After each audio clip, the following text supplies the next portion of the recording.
అందరికీ నమస్కారం అండి. మనం ఏదైనా ఊరు గాని, పుణ్యక్షేత్రం గాని వెళ్ళాలి అంటే బస్సులు ఏ టైంకి ఉన్నాయో, అలాగే ఏ ఊరు నుండి మనం వెళ్ళే ఊరు బస్సులు అవైలబుల్‌గా ఉన్నాయో 2 రోజుల ముందే కనుక్కొని వెళ్ళాలి. మేము ఏమీ కనుక్కోకుండా రాజమండ్రి నుండి భద్రాచలం బస్సులు అవైలబుల్‌గా ఉంటాయి కదా అనుకుని వెళ్ళి చాలా ఇబ్బంది పడ్డామండి. మీరందరూ అలా ఇబ్బంది పడకూడదని వీడియో చేస్తున్నాను. దయచేసి ప్రతి ఒక్కరూ లైక్ చేసి మన ఛానల్ సబ్స్క్రైబ్ చేసుకోండి. రాజమండ్రి నుండి భద్రాచలం వెళ్ళే బస్సులు రాజమండ్రి బస్ స్టేషన్‌లో మొదటి బస్సు తెల్లవారుజామున 4:30కి, ఆ తర్వాత ఉదయం 5 గంటలకి, తర్వాత 5:40కి, తర్వాత 6:20కి, ఆ తర్వాత 7 గంటలకి, ఆ తర్వాత 8:20కి, తర్వాత 9 గంటలకి, తర్వాత 10:20కి, తర్వాత 11 గంటలకి, మధ్యాహ్నం 1:45కి, తర్వాత 2:45కి, సాయంత్రం 4:45కి, ఆ తర్వాత రాత్రి 9 గంటలకు, తర్వాత రాత్రి 10 గంటలకు, తర్వాత రాత్రి 11:30 గంటలకు.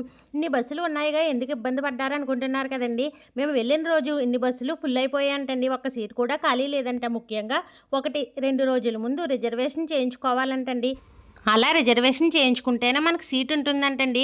మేము రథసప్తమి రోజున వెళ్ళాము. అందుకని ఒక్క బస్సు కూడా ఖాళీ లేదండోయ్.